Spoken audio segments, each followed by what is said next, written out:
You're watching a special edition of the Wellness Hour, the leader in medical news and information. I'm Randy Alvarez. Today's topic, what you need to know if you are considering dental implants. If you are missing one tooth or all of your teeth, my advice, stick around for the latest edition of the Wellness Hour. The Wellness Hour, an in-depth discussion with today's top physicians and medical leaders. And now, your host, Randy Alvarez. You're watching a special edition of the Wellness Hour, the leader in medical news and information. I'm Randy Alvarez. My first guest is Dr. Marty Burtner. Dr. Burtner is the founder and owner of Carolina Oral and Maxillofacial Surgery. We've invited him on the program today to discuss who's a candidate for dental implants. Dr. Burtner, welcome to the program. Thank you, Randy. Now, before we get into today's topic, you're an oral surgeon. Oral and maxillo, am I saying it right? Maxillofacial surgeon. Yes, correct. What is that? Tell me about the training involved there. Well, to become an oral surgeon, you have to become a dentist first. And basically, after becoming a dentist, then you go on to advanced training to become a dental specialist like an oral surgeon. So moving on to today's topic. Who's a candidate for dental implants, what you need to know. What kind of patients are you seeing that are getting dental implants? Randy, I see patients of all ages. As far as how old can you be for a dental implant? Yeah, how old what's the maximum age? There's really no limit. What are some of the older patients? Probably the oldest patient that I've placed implants on has been late 70s, early 80s. Okay. Why would somebody that age, 80 years old, even though it's young today? You'd be surprised. I mean, I see a lot of, and most of those patients are women, and they come in because maybe their spouse is now deceased, and they have friends and folks that they'll go out with, and they're looking to establish new relationships, and they don't want to walk around missing teeth, and whereas before with their spouse they were very comfortable wearing dentures or whatever, and now it becomes a very uncomfortable thing because they're becoming a little more socialized. They're interacting with other people and trying to in some cases get back in the dating scene. Now, one of the things you said is that for implants, dental implants, you could secure a denture. Is that right? Yes. Actually, you don't even need 4 implants. You can do as few as 2. And a lot of the restorative docs that I work with, they would prefer to have 2 implants. Is that right? Well, yes. Because, going into this, I think, you count your teeth. I'm thinking that's a lot of dental implants. Right. For the denture wear. But that's not the case. No. Most patients, when they have dentures, the lower denture is always the most problematic. And for the lower denture, 2 implants can be very, very beneficial. It can help stabilize that denture tremendously. And most people, that's the most frustrating part. You say people compromise their diets, like the denture wear. Absolutely. Elaborate on that. Well, you'll hear patients come in and they'll say, well, I haven't been able to eat an apple, or I can't bite on corn on the cob and things like that. Those are the types of patients that in fact, when they've been wearing dentures for a long time, they just forget about those foods because they can't eat them, and they'll have to just cut them up and things like that. They can't just eat an apple like you and I would. Okay. What are the different categories of dental implant patients you see? Randy, I see all sorts of patients. I see the traditional one tooth that's lost. The patient is looking for just a single implant. You see the patients that they've had a bridge for a very long time, and now one of the teeth has failed, and the bridge is going to have to be removed. They've got to go into a partial.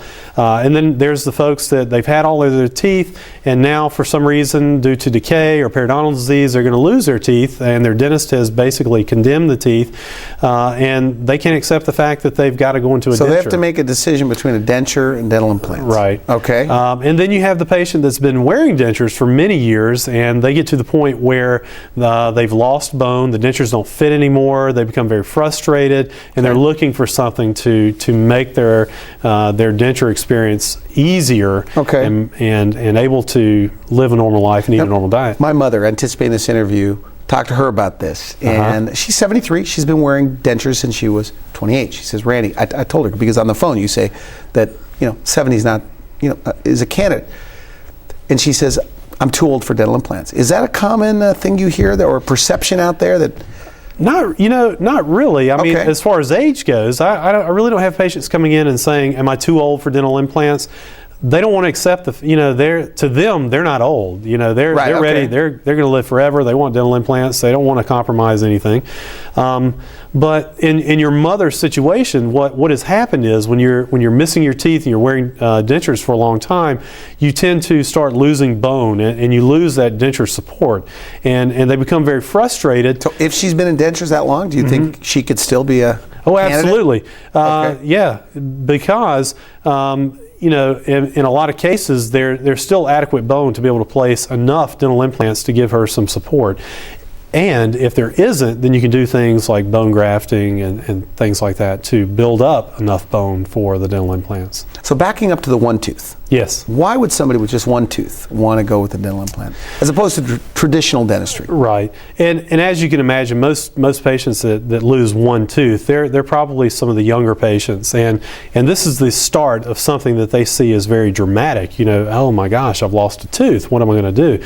Well, their options are basically you're either going to wear a one tooth partial, which is a very cumbersome thing for most people, and young people aren't going to accept that, or do a bridge. And with a bridge, you basically have to compromise two teeth. What do you mean compromise? You've got to prep the two adjacent teeth, which means you're going to cut the two adjacent teeth down so that they can accompany a crown that's actually attached to a prosthetic tooth in the middle. So a dental implant, is definitely the better way to go? Well, yes, absolutely. In fact, in a lot of cases, dental implants have become the standard of care. And a lot of people can actually get themselves in a pinch if they don't actually give the patient that option. And a good example would be a young patient comes in, they were involved in a traffic accident or a sporting accident, bicycle, whatever, they lose a front tooth.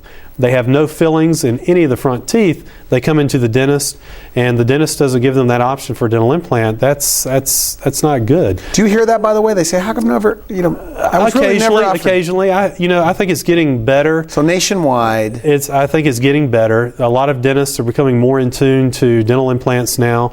The nice thing is, for a patient like that, they can maintain the two adjacent teeth. And the dental implant is a self-functioning dental prosthetic device. How important is it, by the way? Because you say that there's the surgeon that places, and then there's the person that puts the tooth cap on it. And we talked to and you say you should look for a surgeon, an oral surgeon. Why is this so important? Because there are general dentists that are doing both. Right.